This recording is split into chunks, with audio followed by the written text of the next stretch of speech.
right, I am officially the person standing between you and lunch. So I'll try to make this interesting before you get too hangry on me.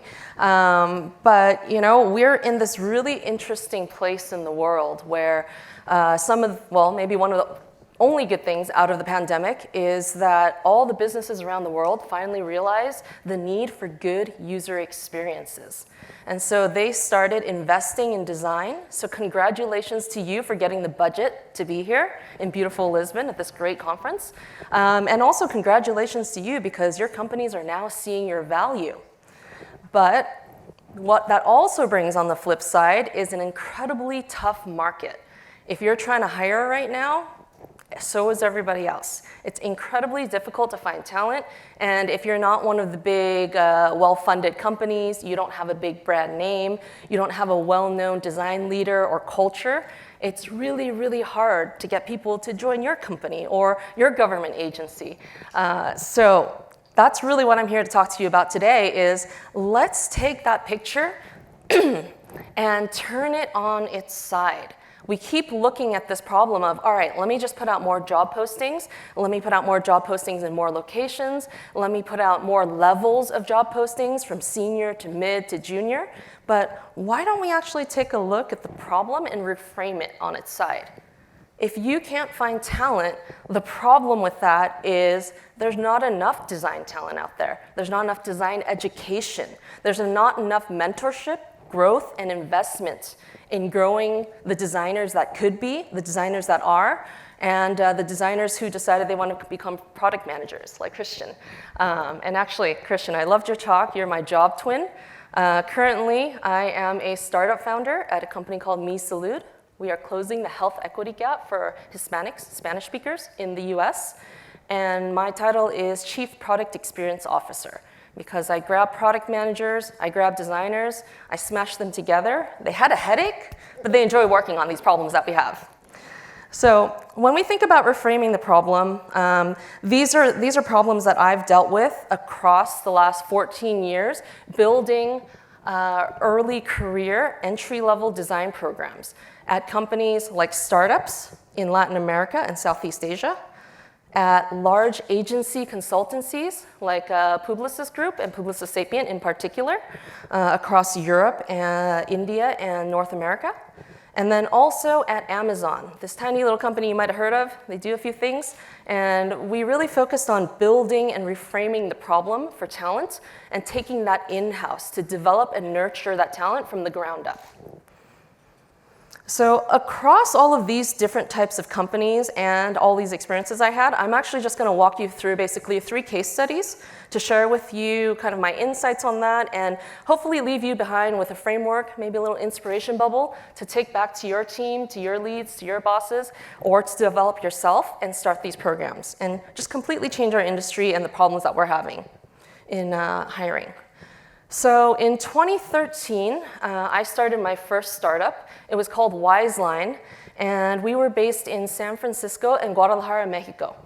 And it's really interesting in how we started the company because we actually had several teams in Mexico at our previous startup, and we decided that we wanted to build a company ground first, day one, with 2 equal offices. That Mexico was never going to become our secondary office. It was never going to become the afterthought. It was always going to be forefront. And in fact, we ended up building Google-like campuses down in Mexico and creating kind of what they call the Tequila Alley, Silicon Valley. They always have to call it something. So Tequila Alley of Mexico down there, so the tech and innovation hub. With Wiseline Academy, my initial problem was hiring UX designers in 2013. So in 2013, my definition of UX designers really centered around human-centered design, HCD. And when I put out a job posting for the hot job name at the time, UX design, I got a lot of applicants from web design background, from graphic design backgrounds, and from visual design backgrounds. But no one actually understood how to put the user, the customer, in the middle of what they were designing and design for people. It was a lot of portfolios that were beautiful, elegant, very well made, but nobody actually could answer my questions when I did talk to them about, so tell me who you were building for. What were you solving for? Well, I really like the color purple, so this is how we ended up with these slides. Okay, well, that's not really what I was looking for. So after about 100 resumes from our recruiters, and our recruiters starting to get very frustrated with me, I said, okay, I think the source of this problem is everyone's education comes from industrial design or engineering or self-taught. No one actually is able to find anything close to human-centered design, UX, cognitive science, or anything like that within the country. So we decided to actually create that talent where it didn't exist. So my team of 3 designers and myself at the time, we decided to give up our nights and weekends and teach everything that we had learned across, I think my team was way more educated than me. They all had master's degrees from foreign universities, studying HCI and everything great. And I was just the startup person who was leading them and had started a company. So we decided to put our heads together and create a UX course. And one of the first things we did in creating that UX course, I'm just going to build all these slides because I had this great idea of building bullets, not so great when you're standing next to the computer. One of the first things that we did was actually take a look at all of the big schools. So we had Stanford D School. I took a look at their syllabus. I looked at Carnegie Mellon. I looked at UCL. University College of London, all of these great programs internationally. And I put together my own syllabus of what did a UX user-centered design program look like in 6 weeks. And so my team built this with me, and every single night, Monday, Tuesday, Wednesday, Thursday, we would put together a 3-hour lecture, basically like the workshops you went to yesterday. Part lecture, part exercise, getting to know each other. And we did that for 6 weeks for free. And one of the most interesting things for me that came out of it was as we opened our applications, no one had heard of us. Nobody had heard really of startups back in 2013 in Mexico. They kind of thought we were a scam and we might not pay them. So one of the things that we had to do going out there was actually offer them something. So we started offering people dinner. We said, come learn this thing for free from these people with these fancy degrees and get free pizza. A lot of people showed up for that. And so we actually originally had like 200 applicants within the first week, and we had to shut down the applications. As we interviewed and we moved forward, I actually made sure that we had gender equity in the 30 students that we took on in the first 6 weeks. So we chose 15 women, 15 men, and we went ahead and tried to change what the face of technology and engineering also looked like back in that day, which was largely male dominant, still, 2013, not that long ago. Still looks like that today. So as we continue to move that forward, we taught for 6 weeks. We iterated every single night. We got to know the students. We got to know, how people learned, how they adapted. We also learned a lot about ourselves in how we show our culture, how we manage our own energy, how we manage our own workflow, because we were doing this on top of building a startup every single day. And as we went through, we ended up hiring I think 7 out of the 30 of the original students in what we called UX Academy 1, because we ended up doing this for 12 generations. And with that UX Academy 1, we hired them, we referred them into our company, and for the rest of the 27 who also applied, or 23 that applied to the same role, we referred them throughout the community. So we had started developing a reputation for being the design group within the community, and we were able to tell our friends at IBM, we have 23 great people that we have trained and certified. Would you like to hire them? How about people over here at Accenture? So all of these big companies that happen to also be in Mexico. And so we also did a process called sourdoughing. So in San Francisco, we're very well known. Actually, you know what? We're not. There's this thing in San Francisco, it's called sourdough, and I think it became a lot more popular during the pandemic. Everybody started making their own sourdough starters, baking bread. And the idea of sourdough is that you take a little bit of the sourdough starter and you put it in the next batch of sourdough starter, so you always have a little bit of the old starting a little bit of the new. So I called that process sourdoughing with the team. And if you were joining from one of our academies, you were automatically signed up as a professor for the next one because you had to sourdough. You had to go give back to the next generation. And that really kind of upped your confidence in, great, I was literally just sitting there watching this talk, and now I know how this feels, and now I get to kind of have that experience and bring it along. So for us, the impact of Wiseline Academy was a little unexpected. I just wanted to hire one designer. I hired 7, and actually over the years, out of my total team of 75, 46 of them were from Wiseline Academy on the design team alone. So we really over-invested in continuing to nurture and grow our talent and being able to continue to create programs and opportunities after they had joined the team of, let's work on your public speaking skills. Let's work on your design interaction skills. Let's work on team collaboration, understanding how to work with engineering and product. All of these different things that they wouldn't be able to learn online, whereas, they could go in and figure out how to use Sketch and later Figma very easily online, but these were things that nobody was teaching at the time. So we continued Wiseline Academy beyond UX. It became AI Academy, React Academy, Product Management Academy.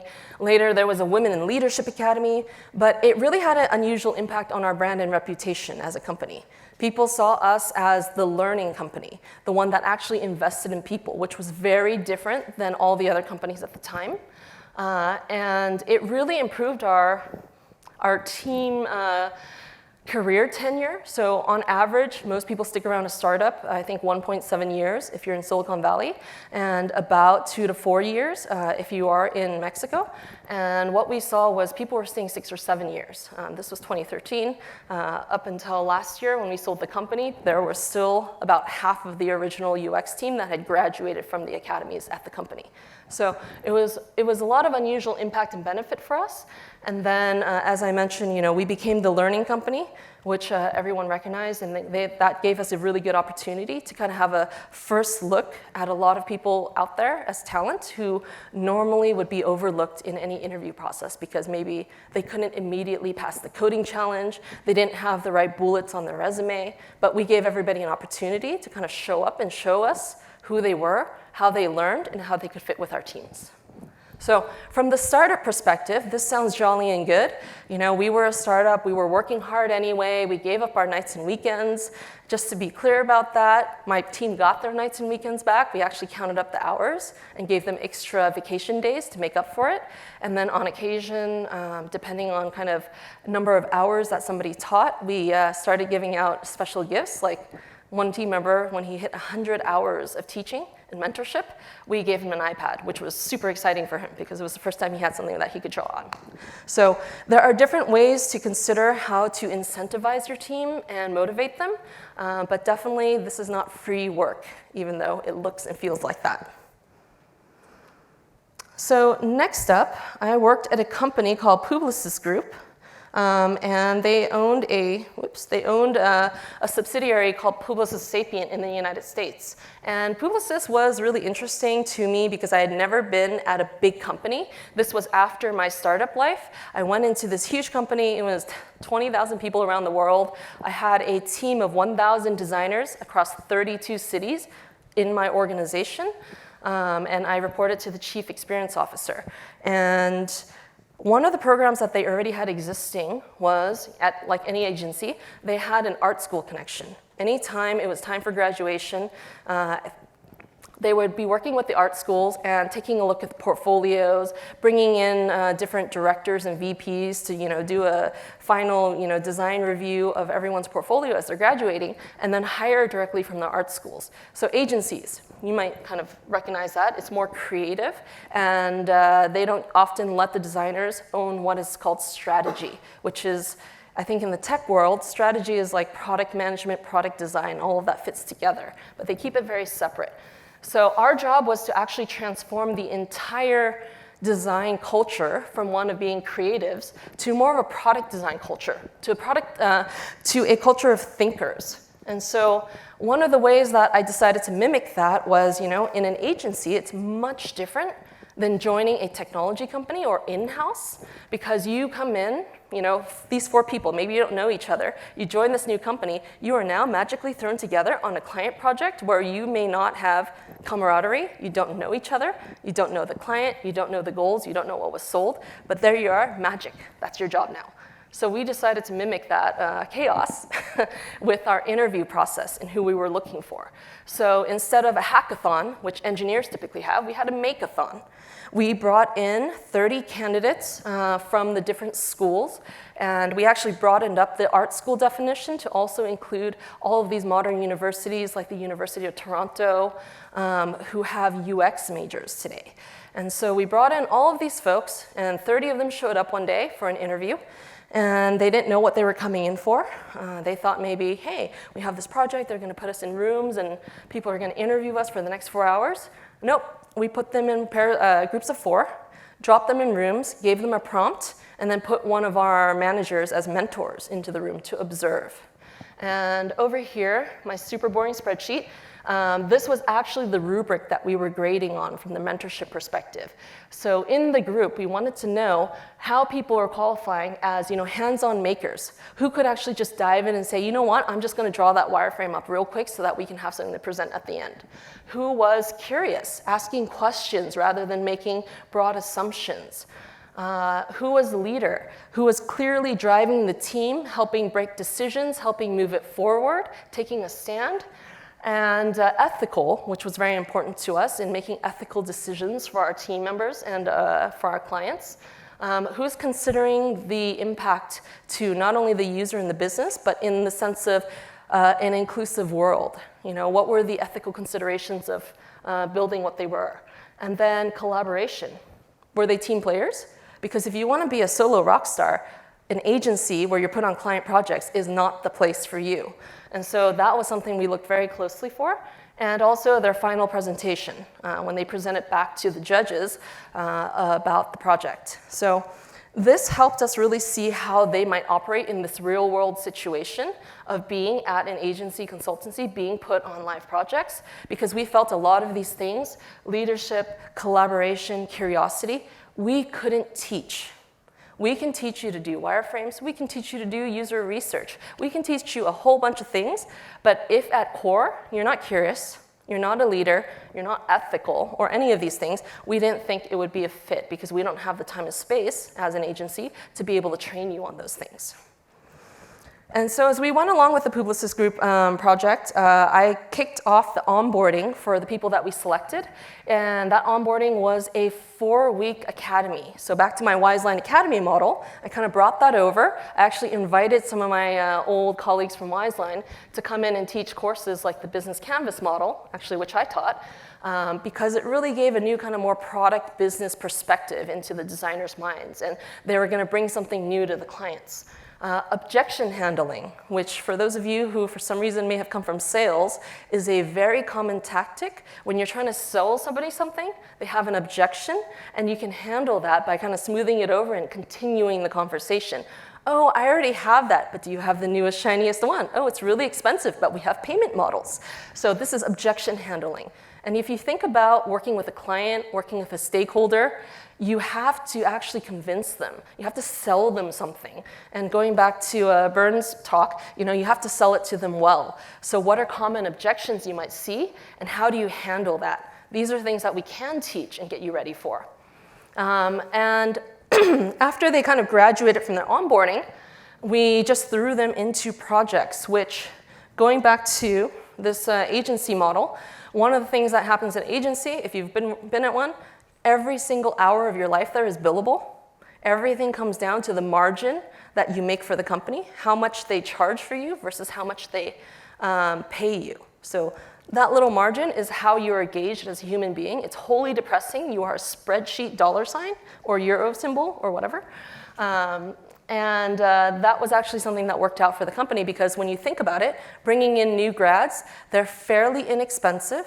They are very, very smart, especially the way that we kind of chose here. And they were able to give us better margins on how we were kind of positioning them within projects. But more importantly for us, we were also able to better define what leadership meant. So again, agencies, if you've worked at one, how do you become a creative director? You have a good relationship with the person who put you on the good client account, and then that got you better margins, and then you got promoted because you made the company more money. It has nothing to do with your skill. And so we were able to redefine what it meant to be a leader at this company and actually have qualifications for people to say, show us that you've grown one of the early careers designers. Show us that you've invested time and taught them. Show us you're involved in growing people, because that's even more important than making money. Because if you cannot work with people and grow them and lead them, you can't be making us money unless you're lucky. One final thing that we did here was we actually time-boxed the junior title. If you've seen on my favorite terrible place, Design Twitter, there is always a conversation going on about some job posting that says we're looking for a junior designer with 4 years of experience across 12 softwares. Really? And so there's always screenshots, there's always people laughing about it, but we really wanted to tell our junior designers, you have 18 months to live in this title, and then to move into the clear qualifications of what it means to be mid-level or just designer. And so this was really important to us to actually give them a time box and something to aim for, that this wasn't a place for them to coast coming out of college, that we wanted them to do something more. And so with Publicis Early Careers, we're able to turn a model around that continue to grow and move. So next one up is the Amazon UX Design and Research Apprenticeship. It's a really long name, so it's a mouthful. All of the things that I did at Publicis, and all the things I did at Wiseline and all my other startups, those were my nights and weekends projects. So when I actually started interviewing at Amazon back in 2019, I was interviewing for actually what sounds really boring now, a director role for AWS. Like, for whatever reason, I was convinced I really wanted to build cloud system dashboards. It was the midst of the pandemic. I had sat at home too long. It sounded exciting. It was not.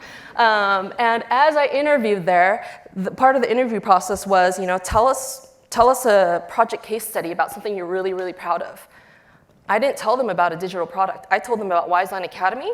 I told them about Publicis' Early Careers program. And I told them about growing and developing people. And that actually struck a chord with them because they were looking to develop a program like this. And they ended up offering me a role to do solely and only that. It sounded really interesting to me because I never focused 100% of my time just on that. It was a dream come true. And on top of that, they told me we would pay people for 1 whole year at Amazon so that they can come and learn before they get a full-time job with us. And that just seemed amazing because during all my journeys and meeting people in these courses that we gave away for free at other companies, I had met single mothers. I had met people who had obligations to taking care of parents, children, siblings, everything in their ecosystem of their life, who didn't have the privilege of saying, let me put $10,000 or 10,000 euros into going to a boot camp for 3 months. They don't have the time. They don't have the money, they don't have the privilege, and so this was amazing that we could actually go pay people to come and learn at such a big brand like Amazon that would be amazing and open doors for them in their career moving forward. So I didn't even blink, I took the offer.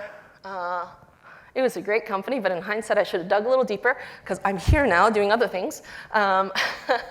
But it really changed the view of what Amazon was looking for.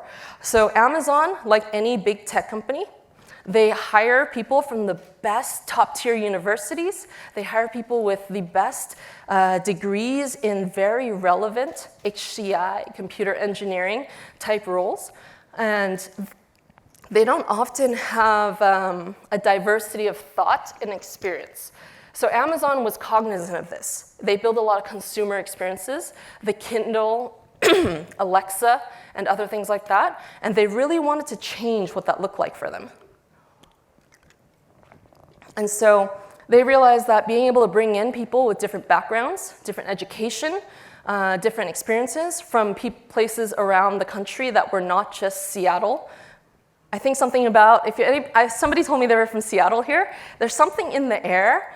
You get sun like 2 months out of the year. You're just too depressed to make good design at Amazon. I mean, we've all used it.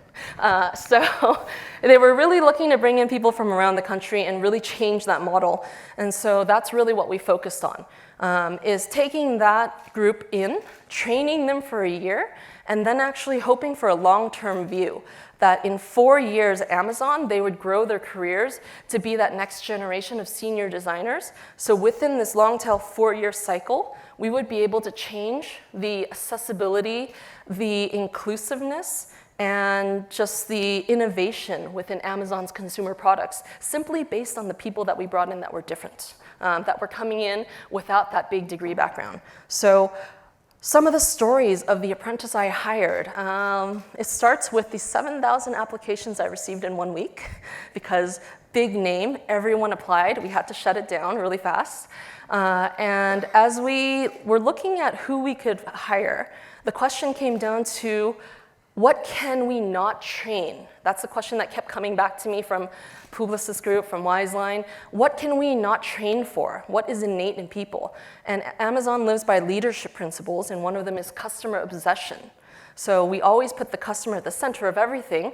So I asked people to write an essay. We wanted to do a video, but there were accessibility issues, and we thought that would be cutting out some folks. So we asked them to write a short one-page essay on a time they were customer obsessed and solved a customer problem in their life, in their family, in their job, in their school, whatever it was. So one of the applicants, she worked at Sephora, the makeup company, the makeup store, and she talked about something that she experienced every single day. Women and men would come in and say, I need foundation the same color as my skin. And every single day, she would put like 20 swatches on people and say, okay, this is the closest one. And she had suggested an idea back up to corporate about, why can't we just use some sort of camera and be able to match people's color and tell them what color they are, what color tone, and then the products that fit in that color tone. And she actually helped develop Sephora's Color IQ through the years as one of the sales floor associates, because she had this experience, and she ended up talking to the designers and the technology side of Sephora, and they developed this tool, and it kind of looks like an ear thermometer. When you go in, you say, hey, what color foundation am I? And they put this up to your face, and it pinpoints you, and it says, well, you are CQ24, and here are the 5 different brands in the 5 different tones that's going to work for you. So really interesting idea around customer obsession there. So she clearly had an idea about it, and she said that when she was talking with the UX designers at corporate, they were the ones who told her, you should really look into getting into UX, like do a boot camp, do something, because this would really fit kind of your skill set. Another example is actually somebody who worked inside Amazon at Comixology, which is the comic book division of Amazon. And his story was that he was actually just a social media guy. He posted on Twitter and Instagram all day. But what he saw one day when one of his colleagues was sick was there was a ton of refunds all the time during the pandemic when they had to sell comic books online. And what they realized was everybody was accidentally buying the iPad version of comic books when they wanted it on Android, because the default, even if you chose it on the website, when you got to checkout, defaulted back to iPad.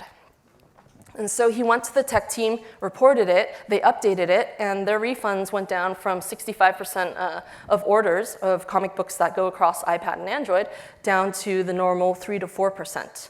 And so from there, he heard about the Amazon apprenticeship, and he applied. He told us the story, and I said, you've got it in you. Like, you know exactly what customer obsession is. And so this is kind of what we did there. We actually put them through a 7-month boot camp, very well-funded company, right?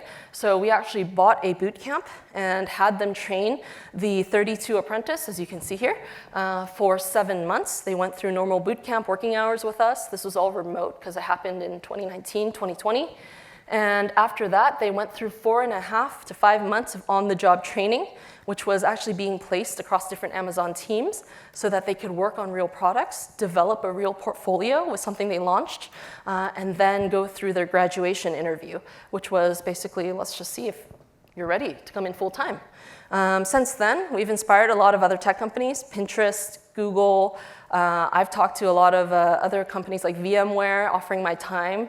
If anybody ever wants to start this at their company, that is the one thing I do for free with my time, which is we need to open the doors. We need to ungatekeep and let people in design and tech. So feel free to ping me after this if you want to talk about that. So this is what I'll leave you with, this kind of framework and how I thought about this. So if you're going to start one of these early career entry-level high-performing design programs, you need to start with the goal. Start with the end in mind. What problem are you solving for your company? For Wiseline, it was my lack of talent in UCD, in user-centered design. That's me alarming myself. At Publicis Group, we were solving for transforming the company and transforming into modern design practices. At Amazon, we were looking to transform how we built things based on who built them and the lived experiences that they had. And so that was the goal of these 3 programs. You have to ask yourself, what is the goal that really changes the business impact for you? And I see you right here. She was in my workshop yesterday for inclusive design, and she raised her hand and said, well, yeah, this is all great, but what's the business impact? Because somebody is going to ask you that, and that is actually the most important question there. So what is the goal, and how does it impact and benefit the company?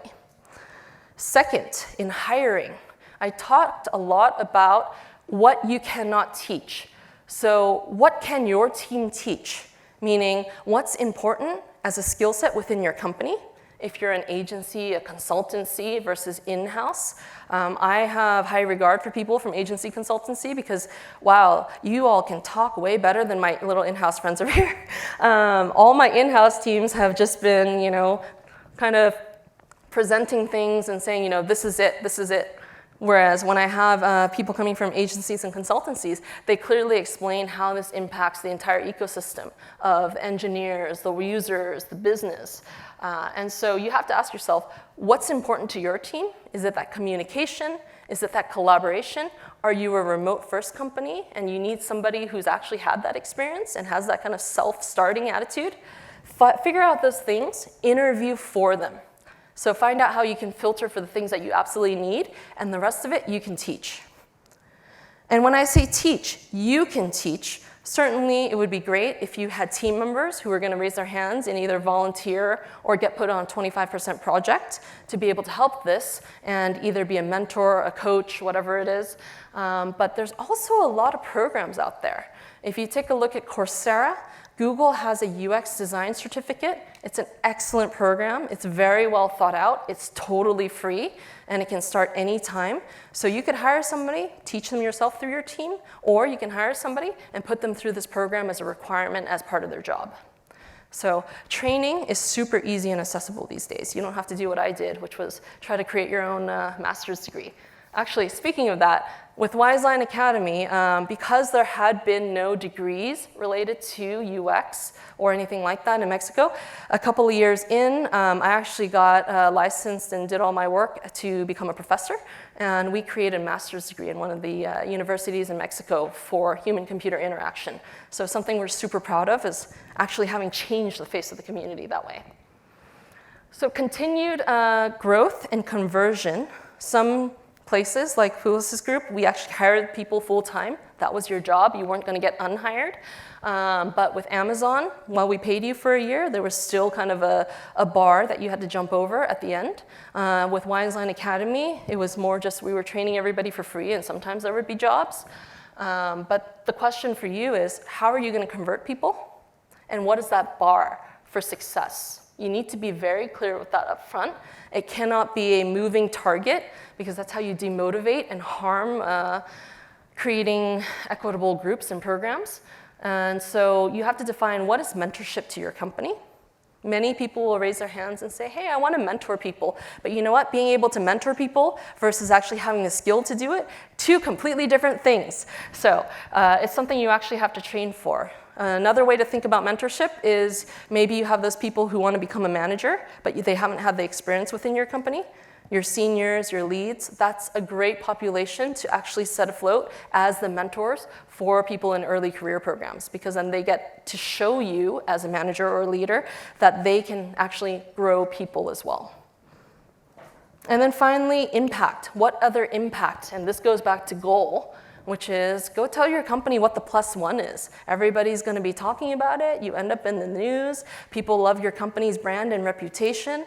You become kind of the premier partners for the universities out there. Whatever that is, go figure out what is the +1 impact and be able to sell that back and tie it back to the business value and the goal to your company. And that's how you get started. So this high level sounds so easy, right? Everybody's going to go do one. But again, happy to consult and chat with anybody. Feel free to contact me if you're interested in learning more about how to start this in your programs. It's really important to be able to give back to how you ended up where you are today, attending super awesome conferences and becoming expert designers yourselves. Thank you.